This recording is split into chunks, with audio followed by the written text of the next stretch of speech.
Hey, thanks for tuning in. This is Sunday Recap, the weekly edition of the Grace Bible Church podcast, where we talk about life and faith based off our sermon this past Sunday. For more recordings of our sermons and more podcasts, visit bgrace.org/podcast. For more information about Grace Bible Church, visit bgrace.org. I'm Joey Colon.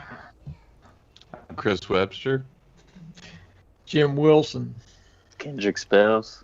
I'm Dave McMurray. Hello. Good job, guys. Well, welcome to, week 3 of Advent. I turned on the third Advent electric-powered candle this week before church started. So that's how I know we're in the third week of Advent. You're the Christmas elf. I was wondering just who was this week. doing that. You're good, Joey. Just this week. Okay. Usually, I think it's Diane, actually. Oh, yeah. Yeah. But the 9 She got a.m. was other about to elf start, and I was like, candles aren't on. I was like, I could flip a switch.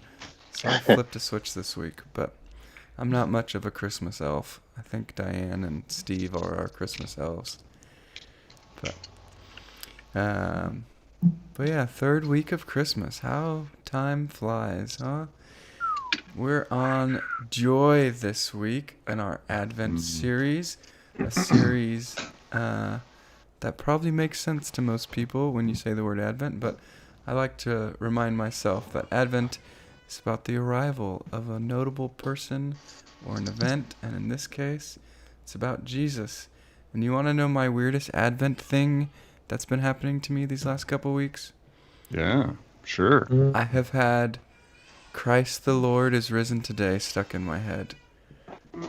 Whenever we're That is different. I know, we're like playing Christmas songs around the house, whatever, and then all of a sudden my head will go into Christ the Lord is risen today. I'm like, wait, what? No. That's like completely the wrong Easter. church calendar event. The worst part is it's not even a good version of that. It's the version of the guy singing it really bad. Do you know the one? Oh, I can't remember. On the internet. I'll have to find it. We'll link Sounds it in the show excellent. notes. It's Yeah. Let's do it. if you've never The seen guy it, that Chris, like it'll doesn't change know it the up. words and he's like mumbling half of it. Yeah. Oh, it's so good. That will bring me joy. Yes, It would. let's link it. For some reason, my brain keeps saying John Denver, but that is not right. It's a really, really horrible version of Christ the Lord is risen today, and it's what's been coming to mind every time we do hear Christmas songs. I don't know why, but that's my Advent torture that I can share with you. Maybe it'll get stuck in your heads too. But as we continue through and down the Advent trail, we're on Joy.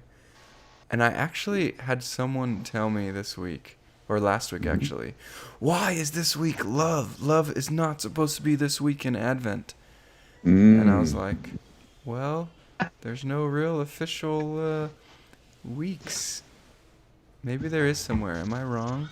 Are we doing the official Advent order, or is this our own Joey, order? you are correct. Okay. Yeah, so the Hope, Love, Joy, Peace quadrilogy is one of the rarest.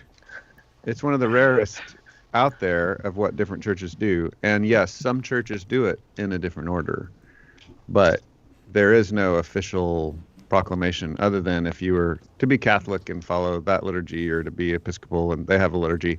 But even those are very, very different from the Hope, Love, Joy, Peace thing that we follow. You know, they have like the Mary Week and the Shepherd Week, you know, and they rotate it. Some of the churches do a different one each year and rotate it around like in a 3-year rotation. I think that's what the Episcopal Church does. So there are almost innumerable ways to do it. So we chose this way to do it because we can. Yeah. Story of our church life, huh? Well, Always it's the story translate. of the West. It's a you bring up a really good point, because I was actually talking to my son about this last night with the younger generation that has been a part of the non-traditional evangelical movement. There is a desire for tradition. I think all humans desire boundaries, traditions, rules, structure, and the New Testament doesn't give us that degree of structure, but it gives us freedom to create it. And I think that kind of freaks people out, you know, like we want to deputize families to create structure for their family And then we would also say, yeah, and churches can do church in a certain way, and we have that freedom. I think what's really important is not confusing the can with must. I think that's a really important part of New Testament Christianity. We can create structure. Don't open a can of must either. Don't open a can of must. Mm-hmm. I know. I think I was going to say, to be serious, Mm-hmm. I do think in our relativistic leaning society that there is that longing for even just historical certainty, like even and so as Christians we even have a more serious job of saying, what does Scripture say, and really being careful not to hold people to something that Scripture does not say. And I've appreciated that with you, Dave. I kind of dived into Dave's battle this year, trying to help kind of tweak and rewrite the Advent devotional. And it's true. There is definitely no scriptural way, and surprisingly not really even a cultural unity on it. So unless you go Catholic, and we are not. So, or maybe some other denominational. We're non-denominational Protestants. So we're trying unity with our church and to celebrate some good things that are not required in the Bible. Yeah. But It's we're crazy, not going to man. confuse the can with the must. Don't confuse the can with the must. Oh man, that's bad. That cannot be the title of this episode. It's not But it's so allowed. good. Okay, anyways, this is bringing me so much joy that I'd love to talk about your sermon. I took my own notes, and I have your notes, so we'll see where they collide, I guess. But Okay. I think you started off by talking about how everybody longs for joy, but kind of that we don't really even know what real joy is, or we often forget what real joy is. I don't know. And so you talked about, I guess, maybe even to borrow Charlie Brown Christmas story, the commercialization of joy. Yeah.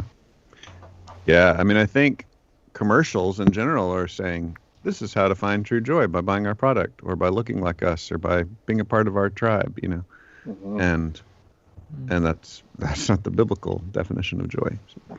And what's really weird is the Bible commands it, and I think I mentioned in the sermon, John Piper has talked about this a lot, that joy is both a command, but it's also a provision of God's grace, and that's kind of messes with our brain a little bit, I think I you guess said Augustine. joy is not just a demand, but a solution. I think that's what you said. Maybe command, but. Yeah. Yeah, God actually gives the joy to us, and he commands it. He's like, be joyful, right? But then by his grace, he gives it to us. Anybody else felt any commercialization of joy? Target. Well, I think Target. Target. Yeah, every year they God. tell me that I need these PJs to feel in the Christmas spirit, and usually my wife caves. I mean, did you even Christmas if you weren't wearing the PJs? That's right. So y'all get new PJs every Christmas, every Yeah. year? Whoa. Wow. A lot of Okay. PJs. Now this That's is right. getting a little personal, but do you wear long pants PJs? Only during Christmas. Okay, it's just like a special Christmas thing. Yeah. I always feel like they're trying to strangle me when I wear long pants. Yeah. I have to wear How shorts. long? Yeah. How long are these pants, Dave? Anyway. Well, They're like, strangling you. yeah, 97 inches long. So maybe that's the problem. Maybe Yeah. It's like No, tying, just- tying bowling like knots. my legs get tangled even if they're the right size. It's weird. Someone please draw a comic of Dave tripping over his pajama pants and send it to us. That could be in joy for I think Christmas I was- creative. That could be Yeah, somebody's joy. Yes. Hashtag. Steve Guest can do it. That's right. Dude can draw. I was thinking, what's that? Yeah. I was thinking just definitionally, I think there was so many 90s sermons that start with, let's go to the dictionary for this word. But I think these words, when they are based around a single, these sermons, when they were based around a single word, it really comes to definition. And I think probably it's funny. We talked about it in small group. I'm gonna pronounce it wrong, but there's this like Norwegian thing, Huga. Have you guys heard of this? Y'all are all dudes, so you probably I don't know if you've heard about this. Not There's this until last pursuit night. yeah.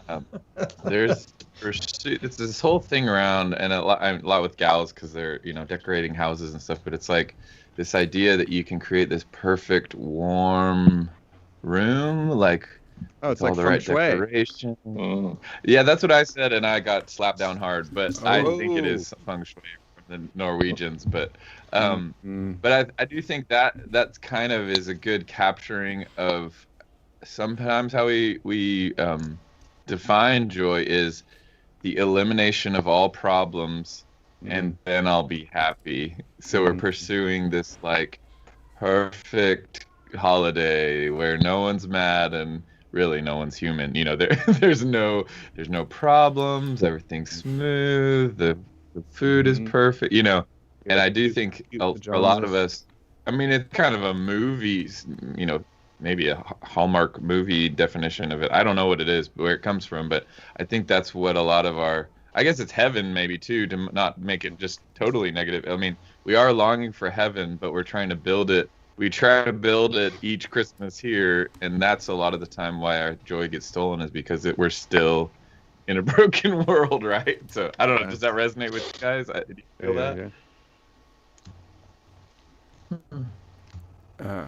I'll answer. Yeah, I feel that. I think Dave speaks to that towards the end of his sermon. I had it pop in my head, and I can't remember exactly what he said, but yep, whatever. I lost it. It's gone. Well, so therein lies the problem of like, can joy coexist with brokenness, right? Can joy coexist with when everything is not perfect? Is there a fuzzy kind of joy? Yes. When I think is the crashing Christian down. answer is yes and no. Ooh. So Christy, So- our children's director, read the story and said, you can have joy even when your circumstances are not perfect. And that is the paradox of the Christian faith. We can have an internal joy even when in other ways we may be sad. And that is true. And then there's the other side of it, that basically the word joy, strictly speaking, definitionally is happiness. It's not like some magic word that in the New Testament has a very different meaning from happiness. So, so a lot of times you've been taught that's the difference between joy and happiness. Happiness is circumstantial and joy is the deep spiritual thing. But actually, both words are the same thing. So I would say the Christian would say, I can somehow spiritually be happy even when I'm not circumstantially happy. Or I can somehow, spiritually, by faith in Jesus, be joyful even when my circumstances are not joyful. And that's maybe a better way to get at it. It's not necessarily the difference between joy and happiness. It's the difference between eternal perspective and temporal perspective. Does that sound fair? I think you said something like, I can recognize when my emotions aren't there and repent of it, or something like that, right? Yeah, we kind of are like, repenting towards joy. And I find this, I've talked about this a million times, but when you're worshiping with tears in your eyes, because you've had a bad week or a bad life, whatever it is, and you're still finding joy in Jesus, and you're kind of grieving of all this pain, you're like letting this pain out, and you're worshiping Jesus. It's like a weird, I think that's a uniquely Christian experience. I think that's Yeah, how I I think- would just. Go ahead, Jim. No, you're in. You're in. You got the most words out first. I think that's how I would describe this entire year. Is I would say spiritually, this has probably been one of the most joyful years for me and a lot of people, because we've had time to sit and realign our focus to Christ and learn more of Him in our quarantine time. But the world's been on fire, on the outside of us falling apart. But there's still this sense of like, man, God is amazing, but the world is in bad shape. So we lament over that. But the inside, it's like, oh man, this is refreshing. This is good. This is Mm-hmm. rehearing the gospel over and over and over. This is um, seeking the Lord in prayer. Just that sort of experience and joy. Because you said at the beginning, there's this like disconnect between the joy that we want versus the joy that we, I think, experience. Mm-hmm. Mm-hmm. And so I think, of course, our joy is found in Jesus. But I think our desire to be uh, joyful, kind of like what Chris was saying, and everything around us also be good, can easily make us turn our focus, our hearts from Christ, and looking at Him to receiving our joy, and saying, if the world's on fire, then my heart is on fire. Then I don't feel like praying. I don't feel like doing Bible reading, which I know that's kind of the next point, is fighting for joy, but I don't feel like doing these things. The world is on fire. But I think, yeah, in a nutshell, that's how I would describe this entire years. Things around it are kind of chaotic, but Christ has invaded my heart. He's invaded my life a lot in the midst of that this year. That's good. Yeah, and I was thinking that we have to be intentional to say, okay, what is God?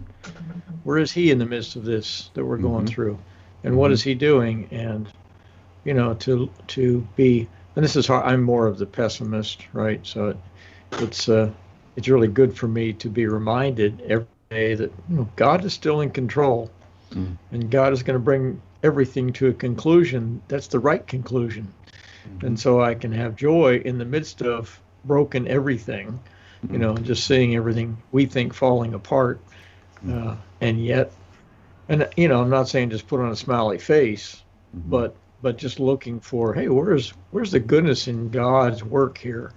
What might He be doing? We don't always know because He doesn't make it always clear, but we can be assured that He's doing the good thing. Yeah, it's good. First point. Your first point was joy is for all kinds of people. And you talked about how God's always calling out to people who don't deserve His love. You did that through the wise men, right? How they were, people who maybe even were practicing, different religion / mysticism, I guess. And God used revelation. It might have been, I guess, natural process, or it might have been a special star in the sky, but He reached out to people who we might say don't deserve His love, I guess. Yeah. Summary-ish of that point. That's good. Yeah. Calling outsiders, and it's a picture. So this picture of what God did in calling these outsiders is a picture of what God's constantly doing and charges us to be doing, I should have quoted the great, Israel is to be a light to the Gentiles, so there's a lot of other symbolism of that as well throughout Scripture. I don't know. Some of the highlights for me, I think you fought the narrative a little bit, that, what makes us Christians is that we're better than all you people out there.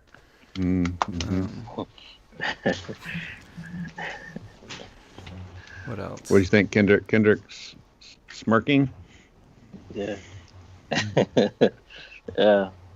Yeah, that's a tough narrative to fight, I think. Yeah. That's really what I was smirking about. But I mean, you broke down the Old Testament, was like focusing on God saving us through this one tribe, and then the New Testament was bringing all tribes to Himself. And of course, there's a scary trap of belief to fall into that only one tribe deserves joy. But it's clear throughout Scripture that God has brought outsiders to Himself as well, and that He's demanded us all to be joyful over the work that He's done for us. I'm gonna tread carefully too, because you did. Nuance. I don't know where this lies, but I think I think there's a temptation for us to think what we have to offer people is our joy, our ability to be joyful people. I don't know if you fall into that trap where it's like, I have a hard time, like Jim, we were talking about being a pessimist. So if I'm not fully joyful all the time, what am I even calling people to? But I think that whole star idea and shining on Jesus, and like, there's this necessary dependence on pointing people to God, like to pointing people to Jesus as the solution, and never. I think there's just for me, there was this this helpful sort of clarifying of, we aren't calling people just to come and see how joyful we are. We're coming to tell people where the fountain of joy is, right? Whether we are good at it or not, whether we're good at like trusting it or not, we know where it is, right? We're coming to say, come worship Jesus. So if, if it was like, I don't know how that would look, the wise men come and see Mary, and Mary said, see, I'm really happy about Jesus. It's like, that's not what it is. That's not the point. He's here. Like, come see the person. And I just think the church, so that's a trap, I think, too, because what that's put upon us by non-believers is they're saying, well, you're not a very good spokesperson for this Jesus guy. And we got to be careful not to say that means Jesus isn't a good savior. It just means we're bad at being spokespeople. That's okay, right? Like, we're trying to do it as best as we can, but that's like you said last week, that's an imminent frame kind of conversation. Like, if the thing I see is not perfect, then the source must not be good, and we have to say no. That we are different than the source of the joy. And our ability to be joyful or not is not actually what we're offering you. We're offering you Jesus, not our awesomeness, right? Yeah. Does that make sense? I don't know if someone can say that a little more concisely or anything, but I think that's a good point. I mean, that's the sidetracking, to use apologetic method. That's a sidetracking of the point. If the point is Jesus, we can quickly say, yes, you're right. I'm terrible. Let's talk about Jesus again. Yeah. It's good. That's good. I think go.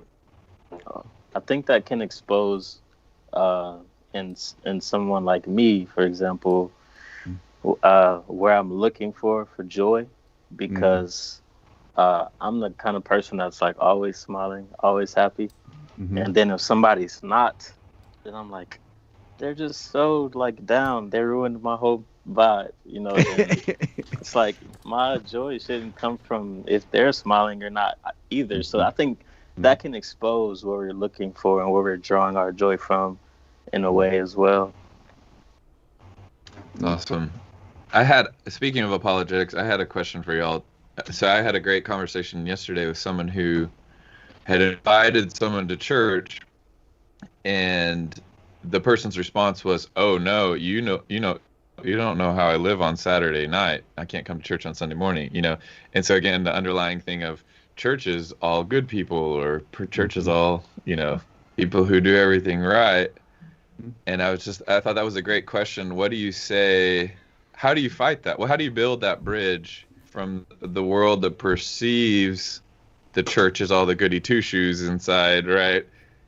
What's that conversation look like, or how has that looked? What do you say to that person who's worried about that, or how do we continue to do that? Well, God invited naughty astrologers to come be one of the first witnesses to Jesus. True. Well, Magicians. magicians, yes. But Jesus said, "Hey, I'm calling those who are sick. They're the ones that need a doctor, not the ones who are well." Yeah. So I think that's helpful to help people understand this. We're all sick. So yeah, that's explicit. And then his parables about the sheep, he says the same thing. You leave.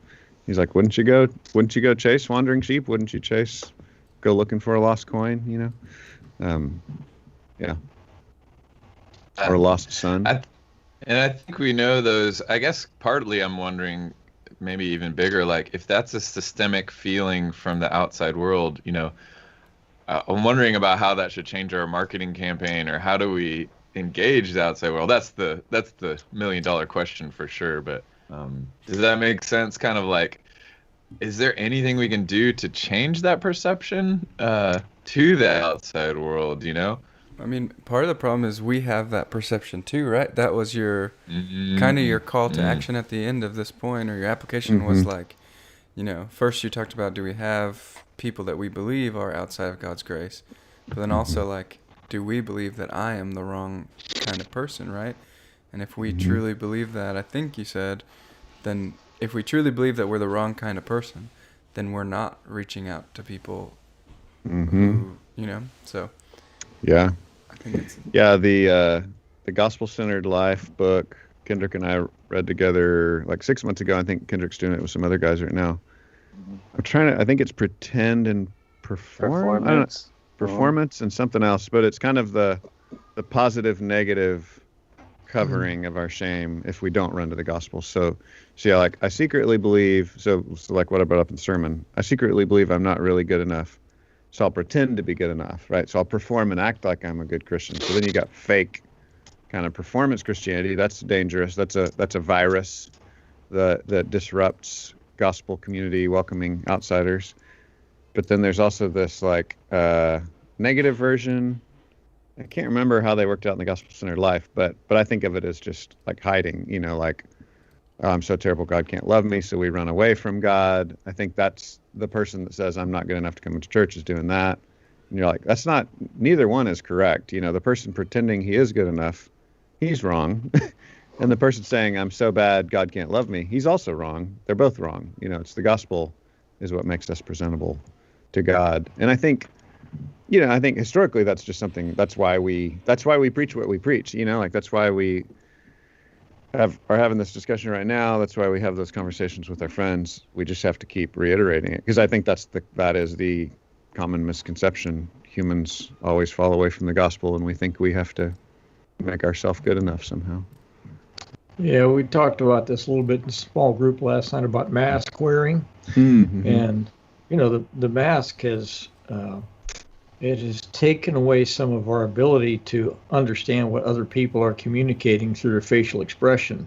But in our metaphorical mask wearing, we hide and we put on a mask that says, "Oh, look, I'm fine." Or even the person who says, "Oh, I'm so bad, God could never forgive me." That's really a mask that says God's not big enough for me. Yeah.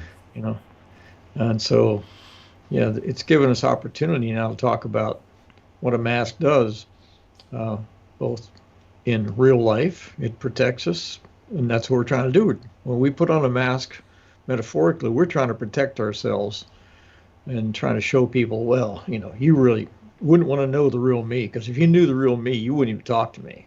And so being a person that says, you know what, I am so messed up. Let me tell you some of the ways that God has dealt with me being so messed up. So it sounds like you're saying, one of the options to deal with the person who says, you should see me on Saturday night, is to be real with them and tell them, you should have seen me on Saturday night. Right. Yeah, you have to be careful of that, because they say, "Oh, well, you condone everything I'm doing then," but no, right. That's not our point. Our point is that it doesn't matter what we're doing. If we're sinning, then we are in need of a savior. Yeah. I think obedient yet still gospel grace Christianity says, "Oh, I'm not good enough either. I'm trying to be good enough, but my only hope is Jesus." It's like, I'm trying to be good. I'm trying to obey him, but that's because he loves me. It's not because I think being good enough will make him approve of me. And we just have to keep having those conversations. Yeah, and I think there's still a place for empathy too, of like, man, I feel that pull, right? I feel that pull to want to do that. The beauty is I've been set free from always having to say yes to that lesser thing that will not satisfy. I think that maybe that's the Kalarian twist of like, yeah, man, I used to think that would satisfy me, and it didn't, right? Does it? Let's talk about it. I think there's real joy at this fountain. Like, let's go. I was encouraged too. I just, as we're talking, like, because I through the pandemic, I've been doing the confession time every week, and just kind of pondering it, and how do I say it differently, and I think knowing, so that person who was invited actually came, ended up coming, which is awesome. And I'm just seeing, I'm saying the confession time, and I'm seeing it through the eyes of an outsider, and my fear is just like, is this condemnation at this moment of like, you have sinned, which there needs to be some good guilt, really. We all need that at some point. But I think what you guys were just encouraging me at, and my prayer is as well, that it'll be encouragement to them seeing, no, we're all kinds of people. Like, we're sitting here confessing our sins. We're not pointing the finger like specifically just at you. We know the finger's pointed at us, that we're guilty as well. And without Jesus, we all go to hell. Like, he's our only hope. So that's my hope too, that a non-believer or an outsider that comes in and sees that confession time hears this exact message of, we know we're not the good people without Jesus. Like, we're the same. Anyway. That's good. That's good. good. Joy is a fight. Joy is a fight. Joy is a fight. Boom. Started off by talking about the fight, and it could be internal or external, I guess. I don't know. That's in my notes, not yours. But it might be in yours too. I don't know. I'm not looking at yours as much. Could be internal, external. What was internal and what was external evil? From the walkthrough of the sermon on Wednesday, one of our folks gave me feedback that when I said joy can be a fight, their mind immediately went to depression, but then I didn't talk about depression. So I was just trying to acknowledge, like, yeah, that is one of the avenues where we fight. Same methods, but here we're seeing the external fight towards external evil. And of course, you can't really, even as I was saying it out loud, I was like, there's the internal issue of depression. Maybe you've been abused. And I was like, well, wait, no, abuse, that's an external evil. Like, it's all kind of a circle, right? It all goes together. So it's all the same thing. It's evil and comes in different doorways in our lives, and we have spiritual weapons to make the spiritual fight. And I was just kind of sharing my own temptation, when I feel threatened, or when my loved ones feel threatened, my, whatever those chemicals are that shoot through your body, is that testosterone or adrenaline, or I don't know what it is, but I want to fight physically, and then I have to remember as a believer, like, okay, no, there are spiritual weapons to fight. There are weapons of prayer and Bible study, and to kind of call, so I have to call myself back to that. And I was seeing that, here in the text as well. The text doesn't tell us how to fight. The text just raises the spiritual problem. And the point of the whole book is pointing to Jesus as the spiritual solution. So yeah, just trying to keep us back on how do we actually fight that fight for joy.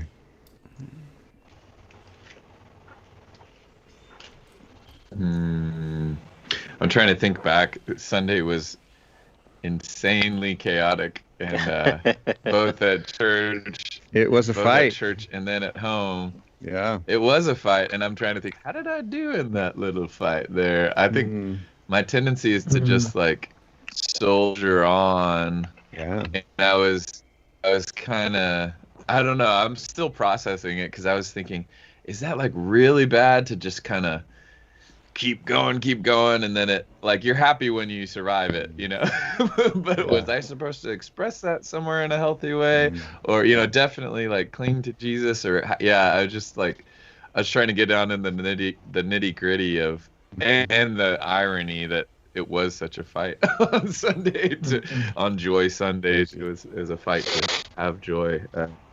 And then, I don't know, like what. Yeah. To say that my wife at lunch read an article about, like, there are Christians having rallies saying things about, like, Civil War fighting, and I'm like, what? Wow. What the? And we read this article about it, and like, this is scary. This is weird. Like, Christians talking about,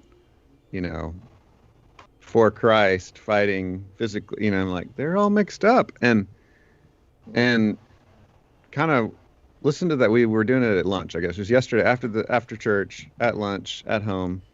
my wife read this article. We were all kind of freaked out by it. And I was like, you know what? We should pray. And honestly, that's not normal, or as normal as it should be in my habits.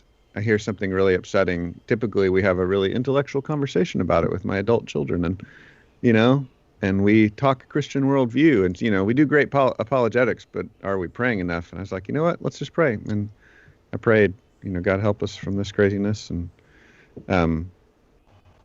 but that's I just recognize that in myself. I share that story as like, that was one of the few times I think I actually did the right thing. And it was just because I had just preached a sermon, really. I had it fresh in my mind, but I'm preaching these sermons with, my old pastor used to say, well, I've got one finger pointed at you and 3 are pointed back at me, I'm preaching to myself like, yeah, I got to pray and not bow up. So yeah, that's why I point with a knife hand always.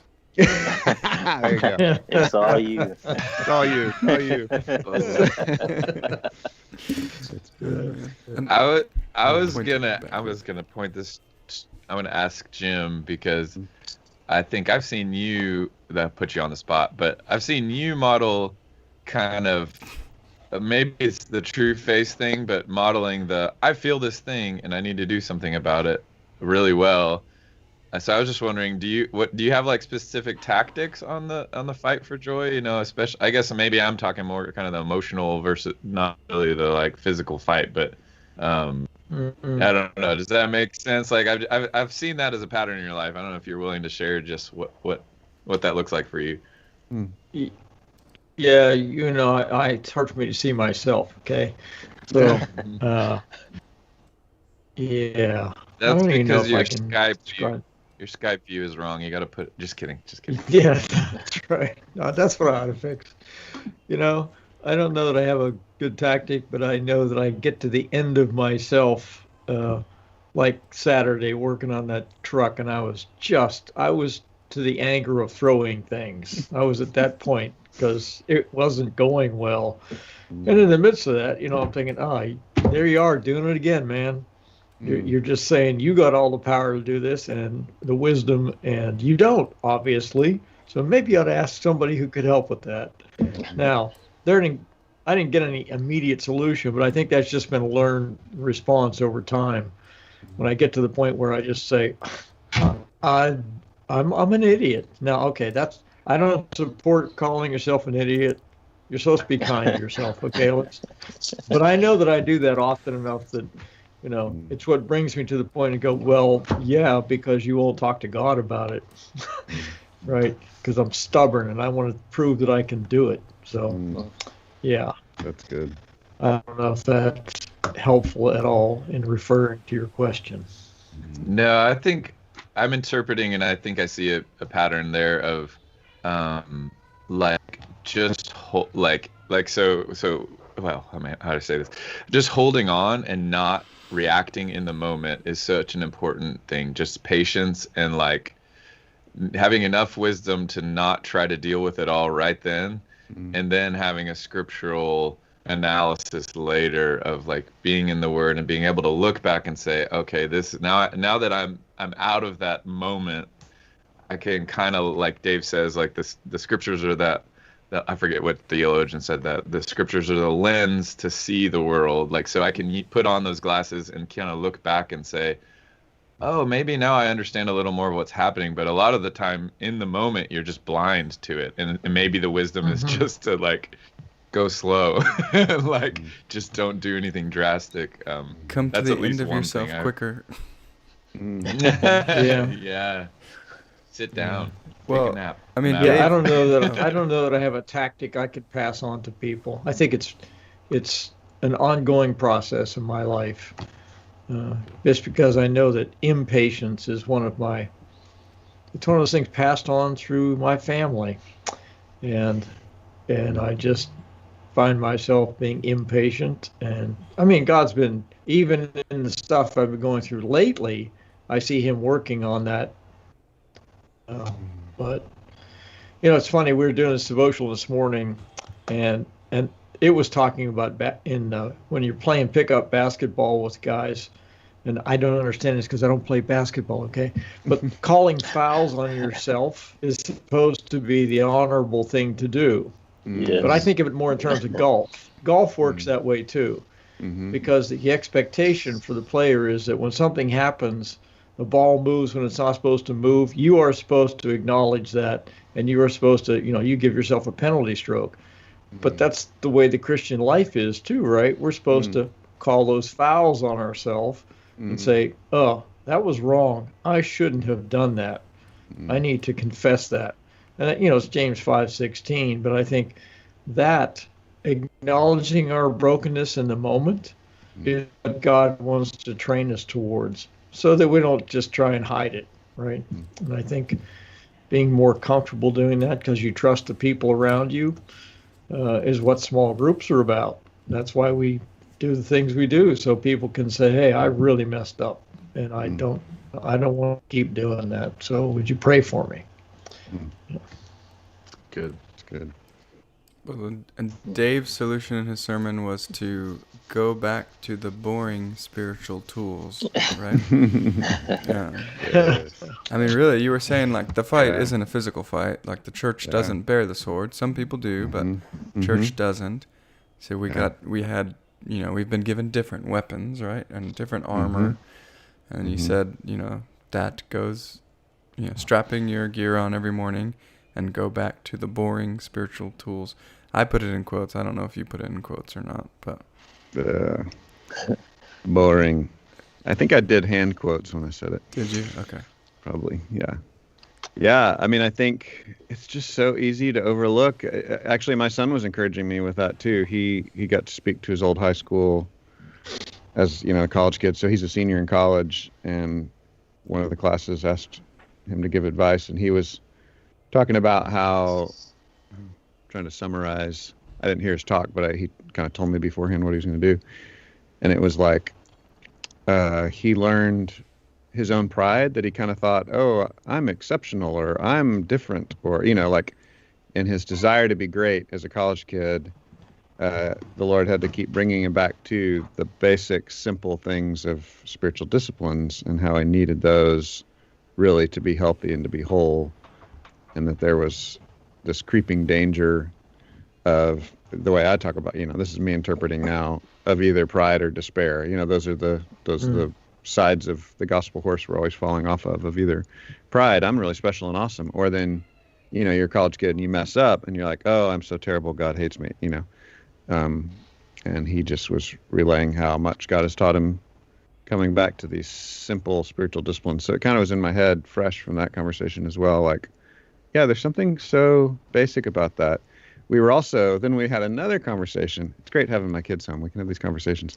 We're having another conversation about, and this goes back to our Christmas liturgy thing, young adults are all wanting a tradition, and so we were kind of talking about, there's the illusion that the non-denominational evangelical movement is traditionalist. And I was like, well, like studying the Bible and reading it at home and praying and sharing life together is a tradition. Like, that is a way of life that we teach and practice.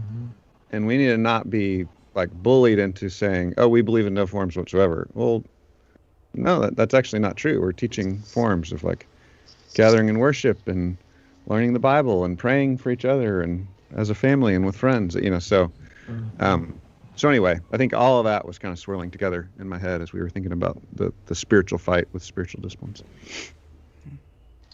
Sunday, I know Chris was saying he was trying to process how all that happened. It's crazy because he asked Jim about it. So Sunday, Jim is what let me realize, stop for a moment and pray. So Jim came to get me for the outside sound system. And he was like, "I think everything's hooked up, but the iPad's not working." So I looked, make sure everything was hooked up. I was like, "You did everything right." But then I looked at the iPad and I was like, "It's not connected yet." So was sort of like, you have to connect. You have to do these spiritual disciplines and you got to stop and pray.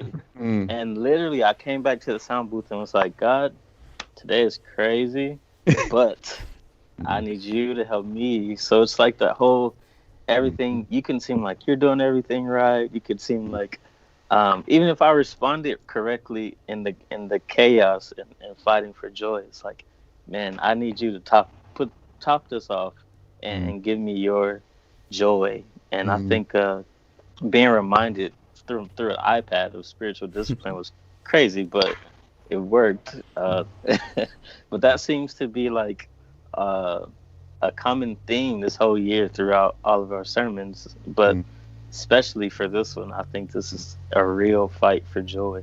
And thanks to the iPad for reminding me.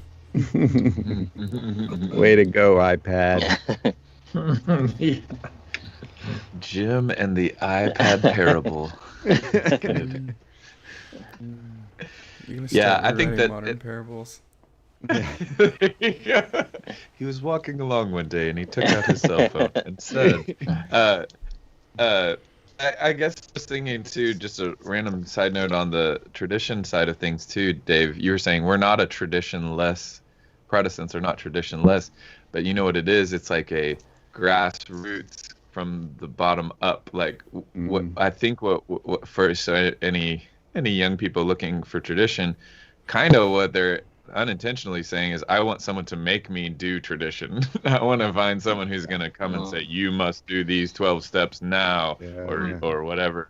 And that's what's weird and kind of harder but important about what we do is like you're saying, we're trying to teach this and the people have to grab it and make themselves do it, and that sometimes feels harder, but that's the authentic thing, is not just an empty being forced to do something, but doing it from what God is actually doing in your own life. And that is really hard, and it takes a harder, maybe sometimes longer learning, but it's way more powerful once it sticks, I guess. Yeah. I wonder if some of it too might be not having like the community traditions, if that makes sense. So like those are all community, maybe communal traditions might make more sense. So like being more like public and open and like the high churchiness of that. I think that's part of what, but yeah, it is weird because when you think about it, it really is kind of the same thing. But anyways, it's a gift that's been given to us, and joy is a gift. That's your third point. Boom. I thought it was pretty interesting about the gifts being pointing to Christ's role as king. Yeah, they're giving him gifts as a king, super expensive gifts. And then there's the little hint with the myrrh that it's like a burial gift as well. And that's again, I was trying to show at several points, because Matthew does this a lot. There's pattern and literary prediction or fulfillment versus like concrete, he's coming this year at this time, this place. And Old Testament prophecies have both kinds of predictions. They have the very clear, concrete type of predictions, and then they have the more literary echo or type or pattern type predictions. And there's a lot of that in Matthew.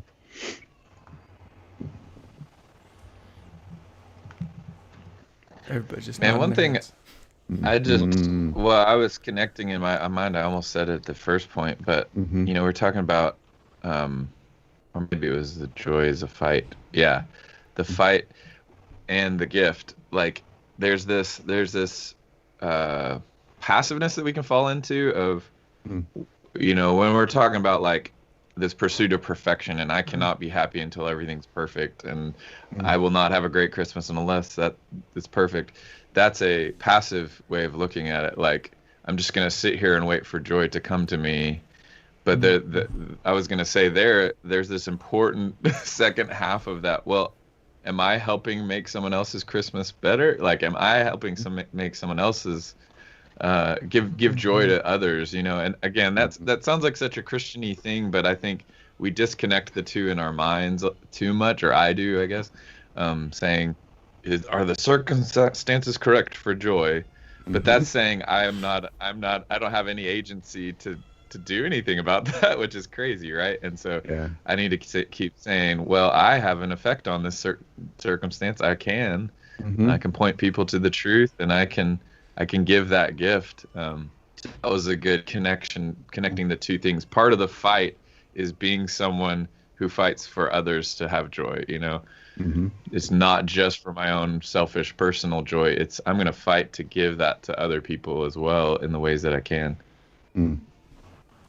That's good. And that's so fighting for other people's joy is giving them a gift. Right. Mm-hmm. Exactly. It's not holding joy hostage. You talked about holding God hostage, but like you could hold ourselves and holding joy hostage too. Mm-hmm. Mm-hmm. Yeah. Yeah, and we've talked about this a lot on the podcast, I think, but there's the tension between doing your thing, and we've got stuff we're good at, and we do our thing. We try to apply it the best we can to different scenarios to bless others, our gift, our skill, our talent.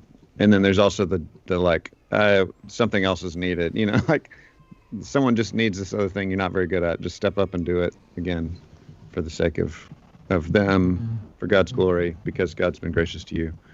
And that's kind of easy for me to toggle back and forth between in my own brain. I find for a lot of people I give advice to, that seems really baffling to them sometimes. I think the solution is kind of a just do it, like pray and just go out there and try it, just try stuff.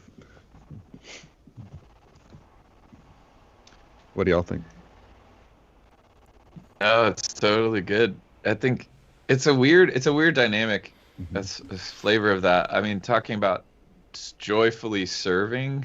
So I find myself like sometimes like dutifully serving or something like, oh, I'm supposed to do this, so I will, but everything feels bad and I'm not going to be really happy about it or something. But I don't know. There's this strange thing, and again, I was feeling this on Sunday, like when you find yourself in this moment where, so to help people out, we had half our band calling sick. And it was like we had these big epic Christmas songs called The Lights Didn't Work, the sound didn't work. It was all just like hanging by a thread. And so it was this weird thing, like I'm on a kick drum and I'm trying to play piano songs on a guitar and I'm trying to sing harmonies and I'm like, this is taking everything and it's hard. And it's like, but at the same time, it's like God was using like there was this weirdness of like, it took everything I had and trusting and keeping going. But at the same time, it was like God put me there to be spent for that reason. And it's like we have this strange thing of like when we're giving or serving, it's like we want it to be easy and like not take all of us. Like it's just going to take a little effort. Just go. But then like the most needed and almost the most beautiful times of serving should probably feel like you fall across the finish line and you're done because God put you there for everything that he's poured into you to give to others, right? Like I don't know how to like say that succinctly, but there should be some joy in that instead of just the surprising like, whoa, like I had to do every single thing I possibly could to survive that. It's like, well, maybe God put you there because you had what it took, or anyway. And like you said, Dave, maybe sometimes that's not playing perfectly into your gifting. Maybe that's like, man, I really had to clean all those toilets and that was gross and horrible. Thank goodness God put you there, to do that. And it wasn't your gifting, but you were what was needed and he put you there, Yeah. That makes sense? For sure. Yeah. That's a privilege. That's Jesus washing his disciples' feet. That's not what he trained for. That's what he did. Yeah. And then you go on a podcast and whine about it. I think that's the final step of the process. I sent you a text message. I faxed you this message yesterday. You make the best lemonade! ! Exclamation point! So I thought I didn't reply because I was mad. Yeah, you and Kendrick and Joey and Jim, y'all did a great job, and I just stepped up and preached, and y'all were putting out multiple fires. So thank you, y'all did a great job. Dave's that meme where somebody's sitting there all happy drinking their coffee, everything's on fire. He's like, everything's fine. That's Dave. Somebody turned Dave into that meme. Everything's fine. Yeah. But you did also talk about actually using the gifts that you have, right? And not not hoarding isn't the right word you use, but kind of. Don't bury them. To run with your gifts and not sharing our gifts is either, I guess, pride or fake pride, masked humility, maybe. So I think it's interesting too, because I think a lot of times I can understand, like, okay, well, this isn't my gift, but it's where God's using me right now, and I need to just do it. But I think I struggle with, like, okay, what's my gift, and am I sharing it? And if I'm not, is it because of pride or fake pride? I was thinking maybe a little more on that, but. Yeah, I think if we want, and there's so many thoughts. Okay, here's one thought. I'll focus on one. When you're good at something, you know how not good you are. So it's a weird paradox, right? Like, I am a public speaker, so I am hyper alert to the 10,000 mistakes I make every week. And I can easily step out of the pulpit being like, I did that wrong, I did that wrong, I did that wrong, and not just trust. No, God asked me to use my gifts, preach the word, God uses it. And I think that's true of everybody's gifts. Like, generally, whatever you're good at, you see all the little errors that other people can't even see because they're just like not paying attention to the details. I notice, like, Joey and Chris and Kendrick, if there's a strange noise, I can see like a weird look on your faces, like like y'all hear things I don't hear, there's like an alertness to certain things that people with gifts have that other people don't. So that all sometimes plays into that condemnation. You feel like, oh, I'm terrible at this. Well, you're not terrible at it. You're just not as good as it could be done. I don't know if that makes sense. Does that strike a chord with you guys? Yeah, for sure. I think the two things that I was thinking when Joey was talking was the two bumpers, or the ditches we fall into, are either forcing our specific gift on people even when it's not needed, right? So that's the like, I'm giving you a gift you don't even want, right, or need. And then the other one is withholding. This is more what you were talking about probably in the sermon, Davis, withholding your gift because you don't think it's valuable, or you're downplaying it. And both of those are false focus. It's focusing on yourself. And so I think that's again coming back again and again is how you're called to use your gift depends on the other people somewhat more, and maybe, I don't know, more or at least as much as on you, right? Like, you're there to serve others. And so if you're continuing open-handedly praying, God, what is needed here? What do you want me to, how can I bless others, rather than just, I'm looking at how I'm wired and I'm taking these personality tests and I'm seeing if I have a valuable gift or not, or it's maybe so valuable. Can't do it this way. Yeah, I'm going to force it down their throats because I'm here to do my thing, and so there's those two ditches, and both of those are just, you're falling in upon yourself instead of saying, well, I'm not going to downplay my gift too much, because if that's what they need, that's what I have tons of conversations with artists like that. It's like, do your thing. Like, why aren't you doing your thing? People need what you you do. Yeah. Like, so that's that one ditch. And then on the other side, it's like, well, your gift may be administration, but there may be a dirty floor you need to clean because people are going to slip and fall and get hurt, So anyway, I think it's that focus on others that helps unlock it for me.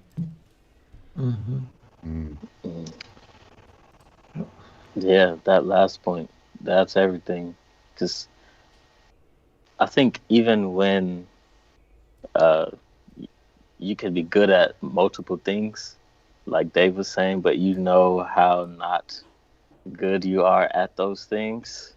It's like, I make music. A bunch of people ask me to make music for them, with them. I'm like, don't really want, it's okay. And then I'm like, a ton of people are asking me to make music with them, for them, something like, so it's like, maybe I should focus on serving others with this gift. So I think that's a good point, Chris, of thinking of others when you're using your gift in that way. But what's weird to me is that relationship Chris was talking about forcing the gift and withholding the gift is, man, that balance in between there is tough. I remember coming from the denominational background I've come from. It's like you sit down, you never use your gift until we ask you to. And then I went to college to leadership class, and they're like, if you're a leader, you do everything in your power you can do. And so I was like always trying to do everything, never trying to withhold anything for good timing or what would be beneficial to others. So I think now I'm sort of trying to figure out this balance of, okay, Lord, I'm gifted at this. Help me to do this. Help me to do this well in perfect timing. But if there's a piece of paper on the floor, even though I like to rap, I think I can pick that up, you know? So, there's this tension of serving others in our gift, and I would say out of sort of giftings that we have as well. What do you think about that? Yeah, I think it's good. I mean, you just got to keep moving. You keep doing your thing. And I think then community limitations affect that as well. You know, you might start to get invitations that don't connect, or you know, like it's okay to say no to things, but yeah, I think generally you do your gift, and then we have opportunities to serve, pick up trash, serve others. I think we should take advantage of those opportunities as well. You know. That's probably something I know I don't do enough is ask those around me who know me, what do you think I should be doing? You know, like, and actually listen to it. Or like you said, Kendrick, you know, like I do get stuck in my own head, maybe just because of the way I'm wired or whatever, kind of strategizing my own stuff. And you're, you know, saying I will go this way or I won't go that way based on my own thoughts about myself versus like Jim was saying with your small group, say, what do you guys think? I think this, you know, does it feel? But then sometimes I'll do that and not even listen to what they say and say, oh, never mind, whatever, you all are wrong. So like asking and actually listening probably is a good pattern. I mean, it was the whole idea of you can only give those gifts because God's given them to you too. I think that really tied that together too, of like where we actually find joy in Christ, right? And then he's given us that gift, and we can give it to others. I don't know. Yeah. Word. Other last minute thoughts? Jim, you at your word count yet? Yeah, I think I'm at there. You know, right there. Full. God is good. All right. Well, thanks everybody for joining us.